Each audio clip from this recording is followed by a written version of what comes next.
Marcos capítulo 5. Nós daqui a pouquinho vamos fazer a leitura da palavra de Deus. Uma parte considerável de nós sabe o que é uma coisa chamada Picture in Picture, né? PIP, PIP. A maioria das nossas TVs, um pouquinho mais recentes, tem isso lá, tem esse recurso. Quase ninguém usa e quase ninguém sabe que aquilo está lá, mas está, né? Você paga por isso, mas nem sabe que aquilo está lá. Picture in Picture é um recurso em que você tem a imagem da tela lá, a tela toda cheia, está passando alguma coisa de um canal, e você consegue abrir uma segunda telinha menor. Você já deve ter visto isso por aí, né? Uma segunda telinha menor na sua tela maior, e ali está passando coisa de outro canal. O nome disso é Picture in Picture, imagem em imagem, imagem na imagem, alguma coisa assim, mas geralmente está lá, PIP. E esse texto que nós vamos ler de Marcos é mais ou menos assim. Tem uma tela maior, que é a história da filha de Jairo sendo ressuscitada por Jesus, e no meio entra uma telinha menor, que é da mulher que é curada do seu fluxo lá de 12 anos. Nós vamos ler. E nós vamos perceber que assim, é uma história dentro da outra. A primeira não termina, mas entra uma outra no caminho, depois volta para a primeira. Mas quando nós nos convertemos ao Senhor, quando Ele nos chama e nós somos convertidos a Ele, nós achamos que conseguimos discernir tudo que vem da parte de Jesus, discernir os próximos passos do Senhor, assim, com muita tranquilidade. A gente acha que sabe tudo de Jesus, como Ele vai responder, como Ele vai fazer, como Ele... Enfim, é como se a gente dissesse, de Jesus eu entendo tudo. Mas de modo muito constante, Deus, Jesus Cristo, né, o Senhor, Deus Filho, Ele faz algo que nos confunde, que Ele é Deus, nós não somos. Às vezes Ele até nos frustra e nos irrita. Mas isso, na verdade, é porque a gente queria que Jesus fizesse aquilo que a gente queria que Ele fizesse. E como Ele não faz o que a gente quer que Ele faça, Ele faz o que Ele vai fazer porque Ele é Deus, aí nós ficamos chateados. Como Ele não cumpre a nossa vontade, mas a vontade dEle que é soberana é cumprida, e nós, que somos seres humanos, às vezes ficamos meio irritados com isso, frustrados. Por que Deus não fez isso ou aquilo? Muitas vezes nós estamos lidando com coisas semelhantes a isso no nosso dia a dia, e consequentemente também nós vamos ter que lidar com as consequências que vêm a reboque dessa nossa forma de proceder, de pensar. Isso se traveste muitas vezes em esfriamento espiritual, ceticismo, cinismo espiritual.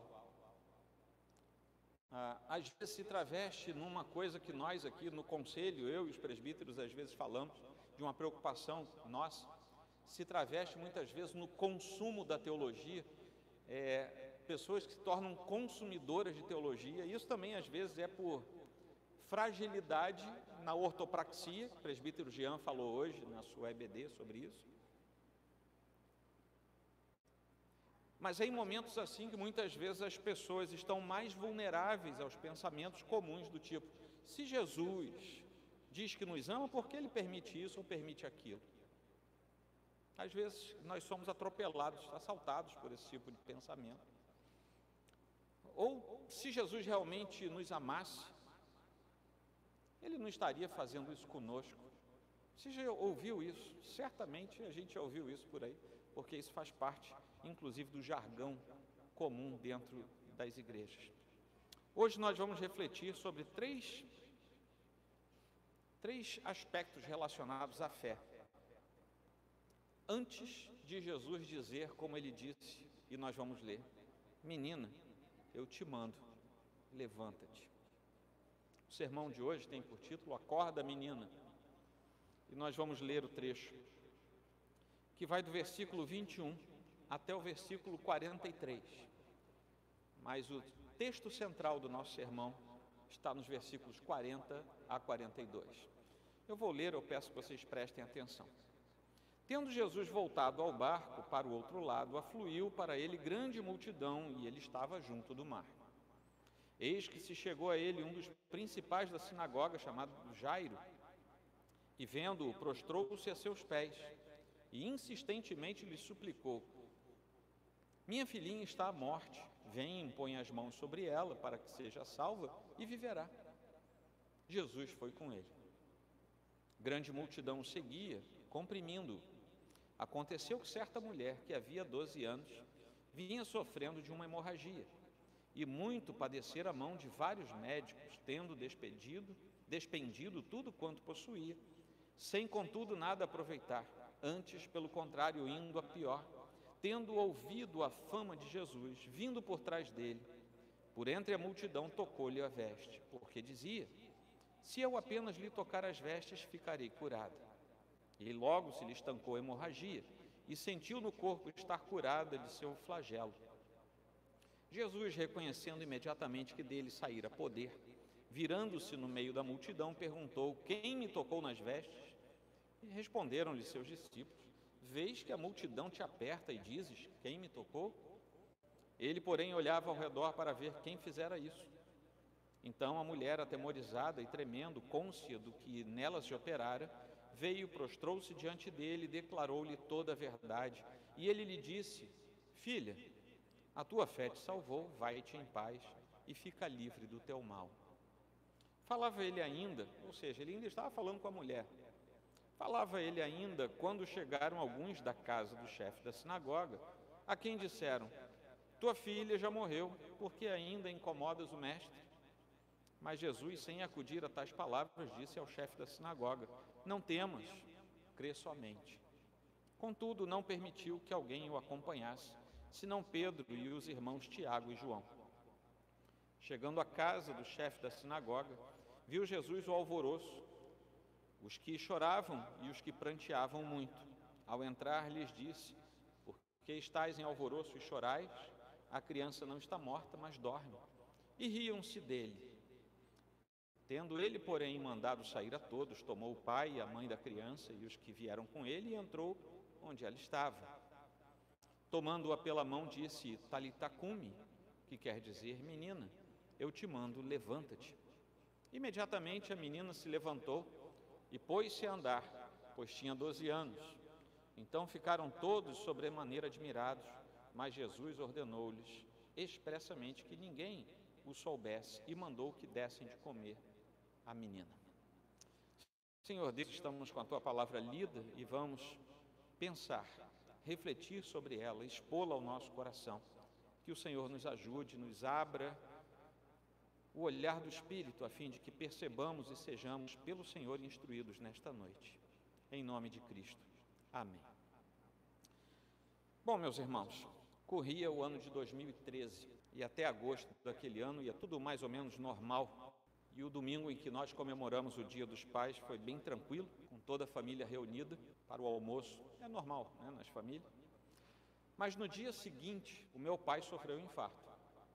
Ficou muito marcado, porque o Dia dos Pais estivemos juntos. Na segunda-feira ele sofreu um infarto. Minha mãe me ligou e começou aquela correria, que tem uma razão prática, que é encaminhar a pessoa ao socorro médico. Nós sabemos que somente pessoas e locais apropriados podem oferecer o cuidado certo nessas horas.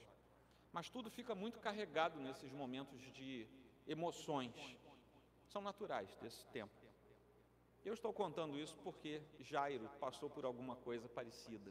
Meus pais moravam no bairro do Andaraí e a gente mora na Tijuca até hoje. E o percurso não costuma ter mais de 20 minutos, assim durante o dia, mas naquele dia foi um tempão. A ambulância do SAMU foi muito rápida. E quando eu cheguei lá na casa dos meus pais, meu pai já estava no hospital. O hospital também é pertinho. E foi bem rápido. Só que aí teve um outro momento de tensão, porque o hospital não tinha leito disponível. O papai chegou muito rápido ao hospital, mas não tinha onde ele ser tratado logo na chegada. E tudo isso é muito tenso, o ar de tensão é bastante forte. E depois, não demorou tanto assim também, mas quando ele foi levado a um leito disponível, a um local apropriado, ele foi bem tratado, mesmo sendo um hospital público. E durante o tempo em que ele esteve internado lá, estava sedado, em coma induzido, a família toda, nós oramos por ele. Eu visitei papai, se não todo dia, quase todo dia.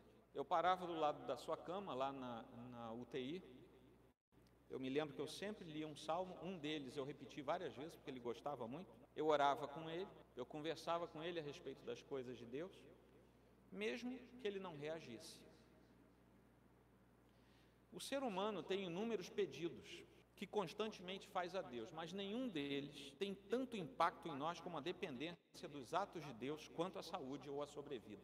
Porque se existe um instinto natural no ser humano, é o de preservação, é o de vida.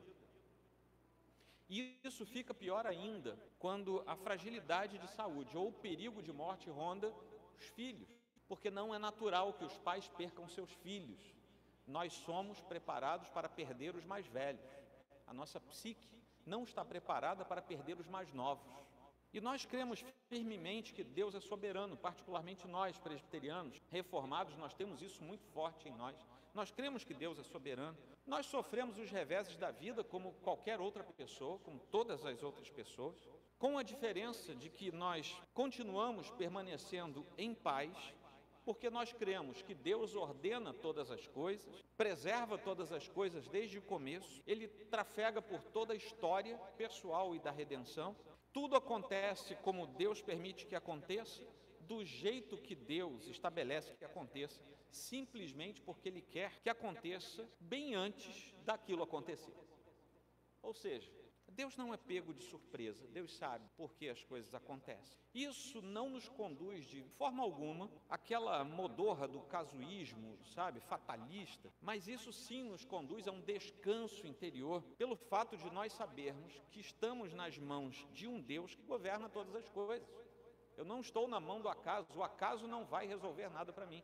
Não é aquela musiquinha que você gosta, né? Do acaso que vai resolver tudo para você, e se você prestar atenção na letra da música, vai... Não, o acaso é o acaso. Deus está no controle de tudo. Porém, muitas vezes nós somos assaltados pela impressão de que a nossa fé não faz sentido algum. Aquele homem tinha chegado perto de Jesus com fé. Ele falou: Senhor, é só vir comigo, impor as mãos, minha filhinha vai ser curada. Ela ainda estava viva. E Jesus foi com ele. Jesus não falou nada, não reclamou, não disse: não vou não. Jesus foi com ele, ele devia estar bem feliz naquele momento. E não importa nessas circunstâncias se você é alguém simples, ali perdido na multidão, ou se você é alguém de certa eminência, alguém de destaque na sociedade, destaque na igreja, né, se é que isso pode existir. Porque diante do sofrimento, diante da angústia, todo ser humano se torna igual. Não importa se você tem milhões na conta bancária ou se você é o famoso pé rapado. Na hora da angústia, você está igualado por baixo. E Jesus tinha retornado à outra margem do rio, né, nós lemos aqui no começo do texto, depois daquele episódio lá com os gerazenos, né, aquela questão lá da libertação que Jesus tinha promovido, e a multidão seguiu do jeito que deu. Jesus foi de barco e a multidão foi beirando a margem até chegar onde Jesus ia chegar.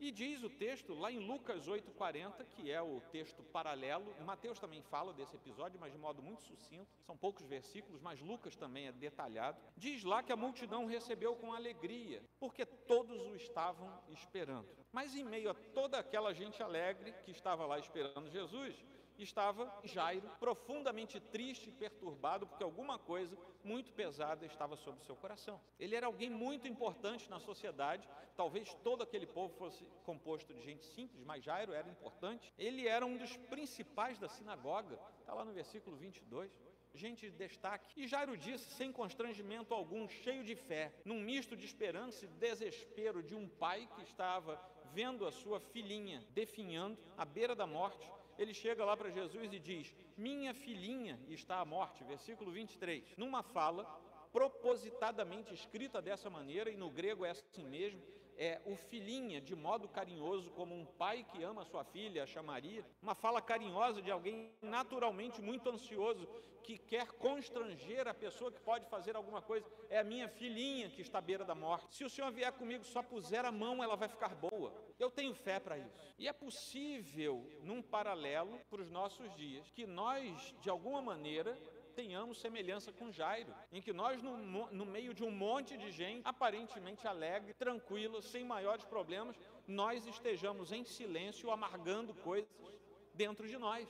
E é possível que nós cheguemos no nosso coração para o Senhor hoje e simplesmente tenhamos força para dizer a Ele: Senhor, se o Senhor simplesmente estender a mão, eu sei que isso vai ser resolvido. E Jairo foi contra os fariseus, porque os fariseus perseguiam Jesus. Se ele era um dos principais da sinagoga, ele tinha relação com os fariseus. Ele foi contra os fariseus e não teve nenhuma vergonha em procurar o único que podia resolver o seu problema, Jesus. E com isso ele demonstra humildade, ele demonstra reverência, ele demonstra objetividade em procurar Jesus. E é claro, pelo texto, nós entendemos que Jairo tinha fé, não há dúvida sobre isso. Mas parece que a fé de Jairo está sendo ignorada de alguma maneira. E nós vamos ver isso logo em seguida.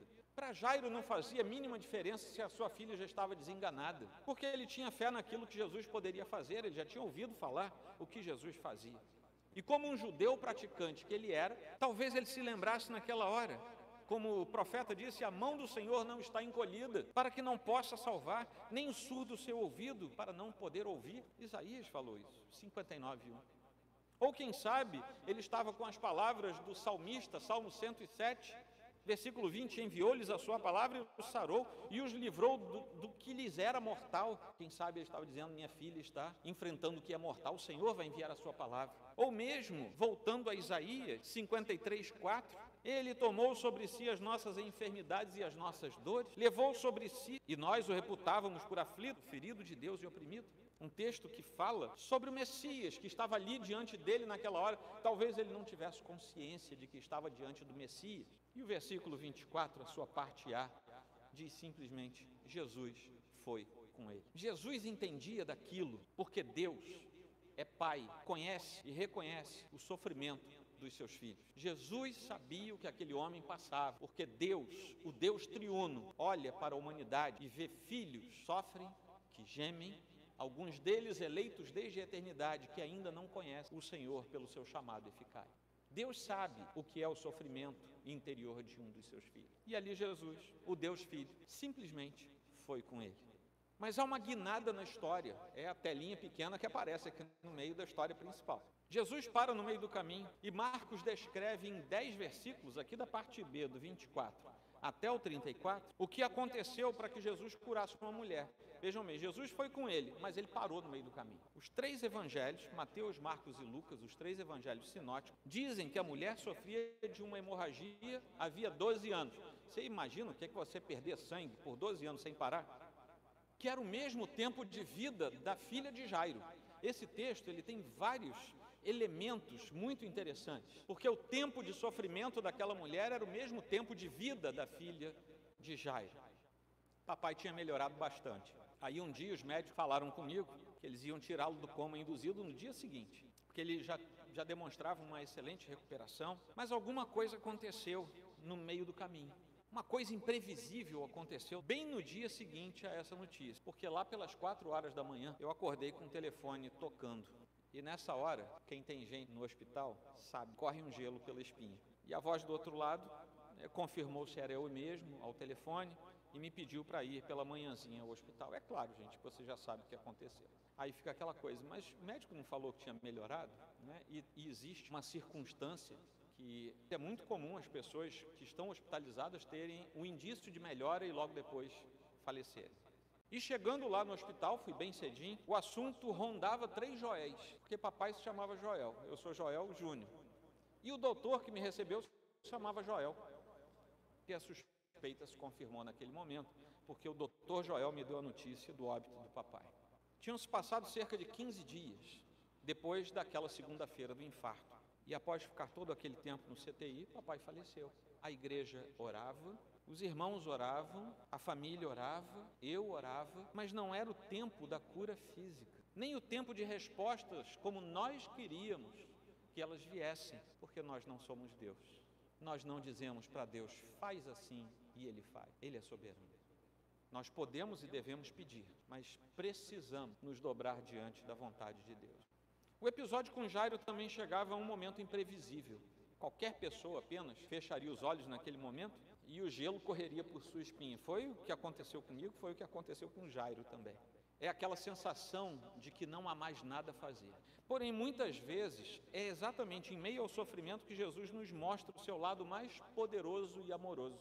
Jesus estava por fazer isso com Jairo, e ele faz com cada um de nós que enfrenta as vicissitudes da vida diante do reconhecimento do senhorio do nosso Deus. E uma das coisas que acontece era o que estava por acontecer com Jairo, é quando Deus resolve fortalecer a nossa fé. E via de regra, nós nos tornamos mais duros para a batalha lutando, não é em casa, no sofá. Se você quer ser um bom lutador, você tem que ir para a academia e treinar.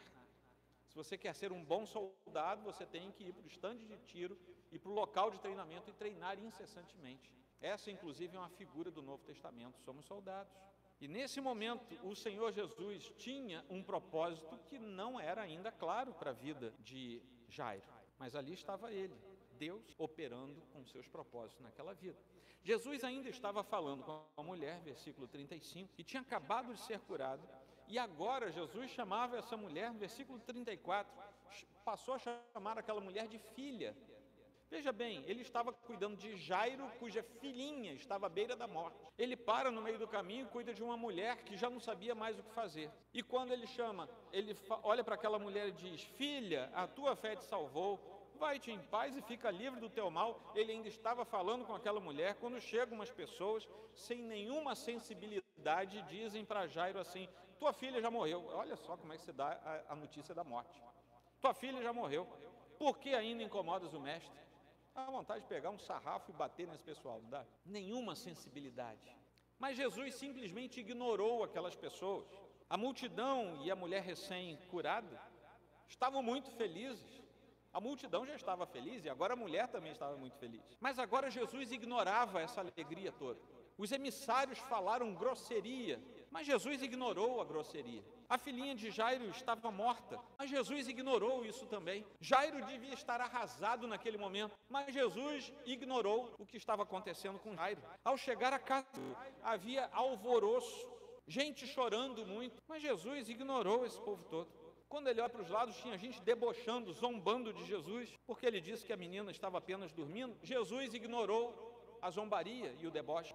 E finalmente lá estava ele, sob o testemunho apenas dos pais da menina e dos três, Pedro, João e Tiago, que nessa hora não estavam no barquinho. Diante de uma menina morta, diante da morte. E o que Jesus fez? Ignorou a morte da menina. Jesus ignorou tudo o que estava acontecendo, por uma razão simples: ele é Deus. Você acha mesmo que Deus vai ficar encafifado, preocupado?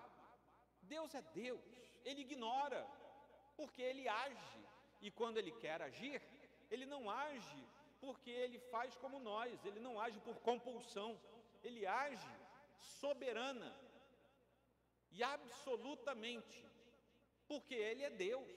Naquela hora Jesus não oferece amizade, ele não oferece carinho, ele não estende palavras de afeto, ele não dá os pêsames a Jairo. Para que ele vai dar os pêsames? Ele é Deus e ele já sabia que ia tirar aquela menina da morte. Ignorando tudo e todos, Jesus disse ao chefe da sinagoga: não temas, crê somente. Versículo 36. Mas por que Jesus diria crer para um homem que tinha demonstrado fé até ali? Exatamente por isso, porque Jesus conhecia a fé daquele homem, mas Jesus estava em vias de acrescer, de tornar mais sólida, de tornar mais intensa, mais acrescida a fé daquele homem. Até porque, gente, uma coisa é crer que Jesus pode curar alguém da sua doença. Qualquer um crê. Aliás, pessoas que creem em outros deuses e em ídolos também creem que seus deuses e ídolos podem curar doenças. Mas outra coisa bem diferente é crer que um Deus qualquer pode ressuscitar alguém da morte. No máximo, as pessoas creem que vão fazer um voodoo e vai aparecer um zumbi. Agora, gente voltar da morte, é complicado alguém crer, a não ser que você conheça o Deus que é o Criador de tudo e o doador único possível da vida. Porque somente esse Deus pode restaurar vida onde havia morte. E é por isso que a história dessa mulher está aqui, no meio, é a telinha pequena no meio do programa que a gente estava vendo. Bem no meio da história da filha de Jairo, aparece aquela telinha. Porque aquela mulher que tinha um constante fluxo de sangue, era uma mulher permanentemente impura, como se ela fosse morta, porque uma pessoa impura, segundo a lei de Moisés, ela tinha que estar afastada, ela não podia ter relação com ninguém, não podia tocar, não podia ser tocada, até as coisas que ela tocasse seriam impuras.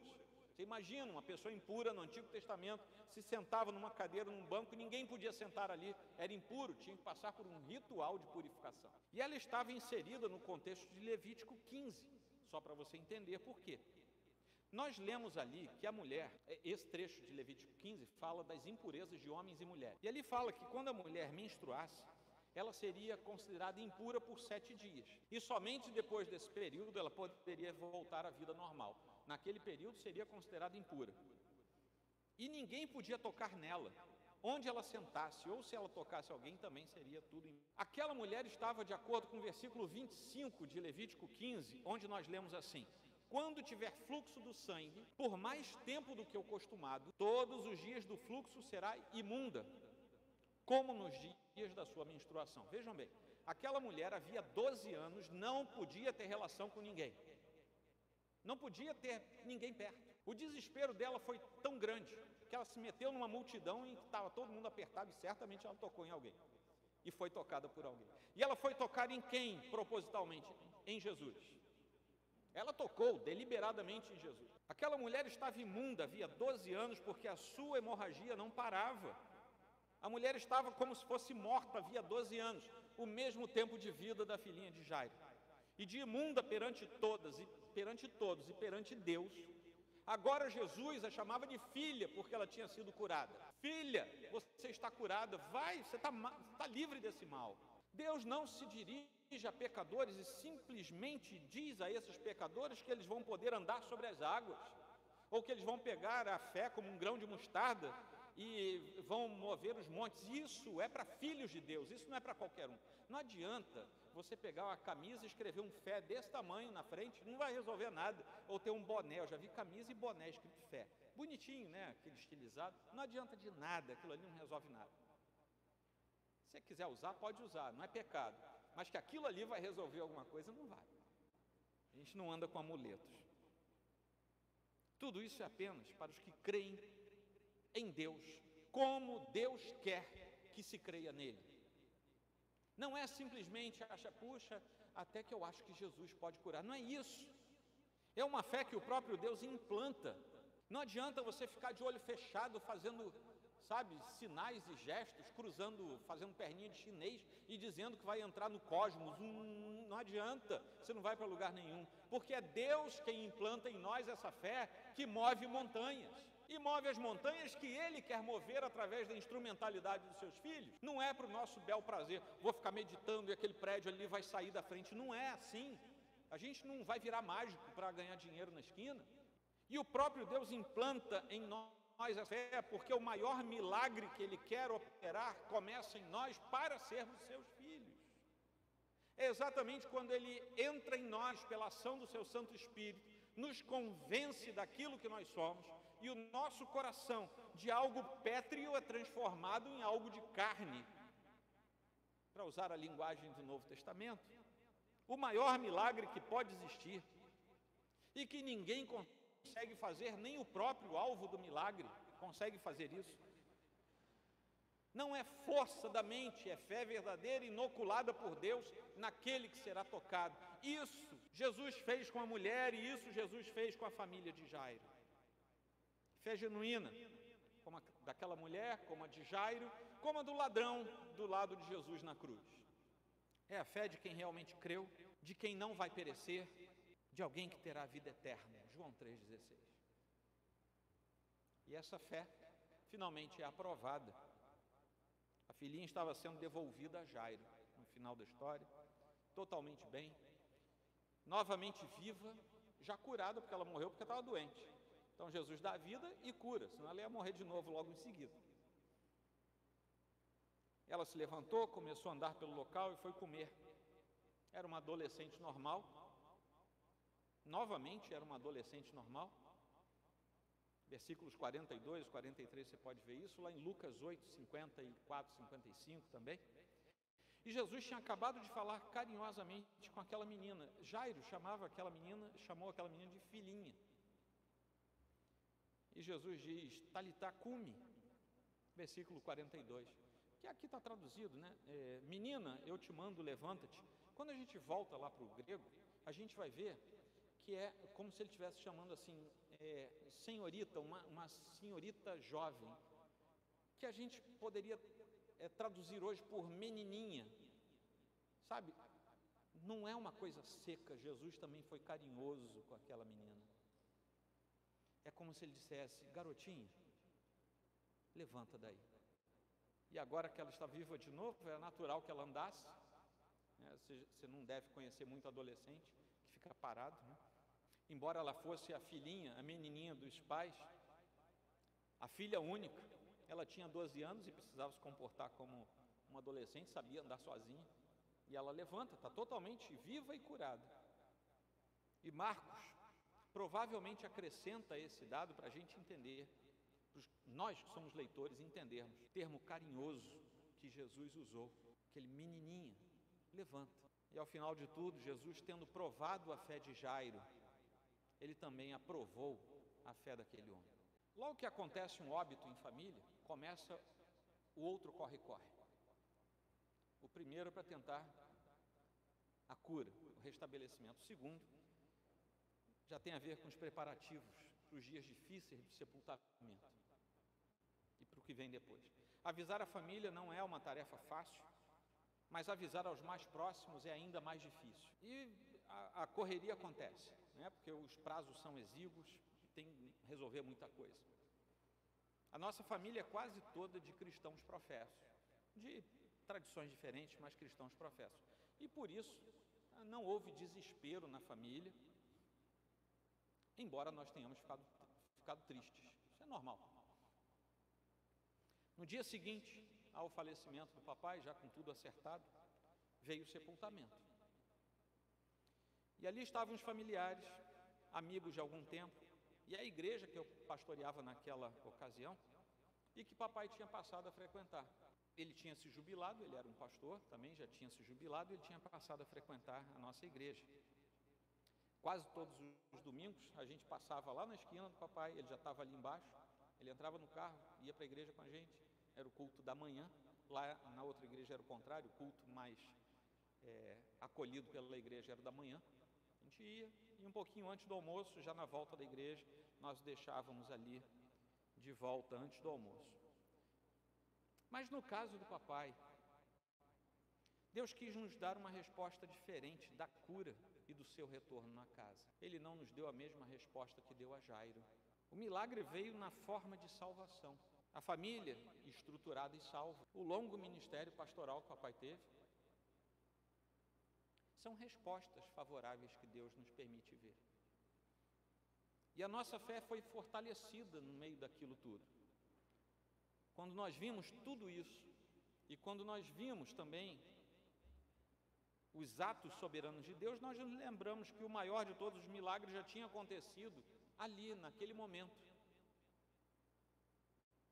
Porque papai, naquele momento, estava com o Senhor. Essa é a resultante do maior milagre que Deus faz. Um pecador regenerado entrar pelos portais eternos ouvindo do Senhor, seja bem-vindo. E às vezes nós queremos apenas os milagres secundários, qualquer outro milagre fora esse é secundário. Eles podem acontecer, mas são secundários. Nossa fé foi fortalecida, claro, papai estava com o Senhor, porque ele realmente tinha crido e tinha chegado à vida eterna, de novo, João 3,16. Naquele dia eu mesmo dirigi o ofício fúnebre, vou confessar a vocês que não foi nada fácil. E havia realmente muita gente lá na capela. Nós cantamos naquele dia o hino primeiro do nosso cenário. O povo que estava ali reunido dividiu aquilo em vozes. A coisa aconteceu assim, foi muito bonito. E enquanto o povo cantava, nós afirmávamos muitas vezes seguidas, das vezes que nós repetimos o hino, aquilo que é a primeira sentença desse hino, quando diz: justo é o Senhor em seus santos caminhos. Isso chamou a atenção do pessoal das outras capelas ali próximas, que viram e ouviram um pouquinho daquilo que nos espera no céu. A nossa fé tinha sido provada. E ela estava aprovada do jeito que Deus quis aprovar. Assim é a nossa jornada de fé com Deus. Nós temos fé, aplicamos diante do Senhor, e Deus dá a resposta que Ele sabe ser a mais segura e a melhor para a nossa vida. E quando nós reconhecemos o ato sublime, providencial e perfeito de Deus, é o momento em que nós podemos dizer: o Senhor me provou e me aprovou. Porque a resposta do Senhor, mesmo que eu não entenda, é a resposta certa, melhor, perfeita para as nossas demandas ao Senhor. Deus poderia ter feito como fez com a mulher, ou como fez com a filha de Jairo, mas Ele fez como Ele quis fazer com o meu Pai. Vamos aplicar para a nossa vida, sem nos esquecermos que somente Jesus tem poder para dar a vida eterna, e esse é o milagre que de fato temos que perseguir. Vida eterna, porque tudo passa, tudo passará, já diz uma música antiga. A palavra do Senhor não passa, jamais passará. Somente Jesus transforma alguém afastado como morto em seu filho. Somente Jesus transforma uma mulher afastada. Havia 12 anos do convívio das pessoas, uma mulher, embora viva, morta. Somente Jesus dá vida. Somente Jesus dá vida a quem anda em nosso meio, mas está morto em seus delitos e pecados. Somente Jesus, ninguém pode fazer isso, só Ele, porque a vida e a morte estão nas mãos dEle. Ele criou e Ele desde então governa e sustenta todas as coisas. Só Ele tem esse poder. Somente Jesus dá vida. E quando Ele dá vida, Ele a dá eternamente. Segunda aplicação, somente o único verdadeiro Deus pode salvar o pecador pela eternidade afora. E como eu já falei para vocês, esse é o maior de todos os milagres. Porque assim diz o alto, o sublime, que habita a eternidade, o qual tem o nome de santo. Habito no alto e santo lugar, mas habito também com o contrito e abatido de coração, de espírito, para vivificar o espírito dos abatidos e vivificar o coração dos contritos. Isaías 57:15. Abatido, o alto e o sublime que habita a eternidade disse: eu resolvo o seu problema. Terceira aplicação: se você é filho de Deus, precisa entender uma coisa.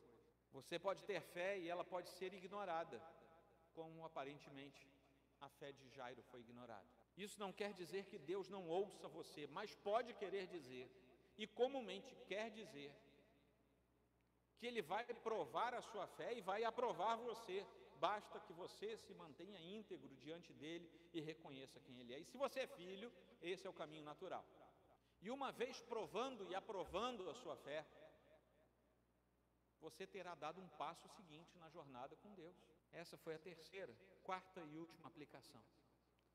Peça saúde. Você pode e deve pedir. Peça saúde, paz, prosperidade a Deus por seus filhos. Seja como Jairo. Incomode o Senhor Jesus pedindo cura e vida por seus filhos. Mas peça acima de tudo a salvação deles. Mesmo que Deus precise agir do jeito dele. Nós lemos hoje na leitura que foi feita aqui. Salmo 89. Versículo 30 ao 33. Está numa das leituras, na primeira leitura que nós fizemos do Salmo.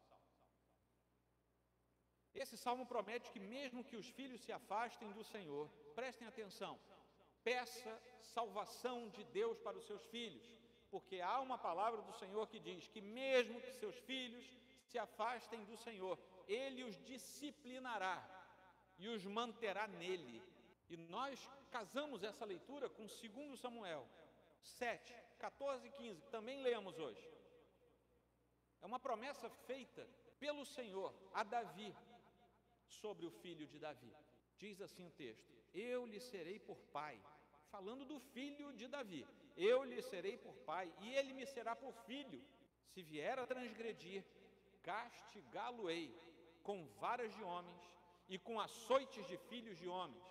O que quer dizer isso? O Senhor vai promover circunstâncias naturais, coisas da vida, que vão ser a vara de disciplina do Senhor. Para quê? Para o que vem depois. Mas a minha misericórdia não se apartará dele, como a retirei de Saul, a quem tirei de diante de ti. Peça paz, saúde, prosperidade, emprego bom, doutorado, mestrado, pós-doc, peça tudo a Deus para o seu filho. Tudo do segundo ponto para baixo. Em primeiro lugar, peça salvação, porque todos os outros milagres são secundários. E que Deus ouça você. Essa é a melhor oração que você pode fazer para os seus filhos. Um encontro verdadeiro com Deus de verdade.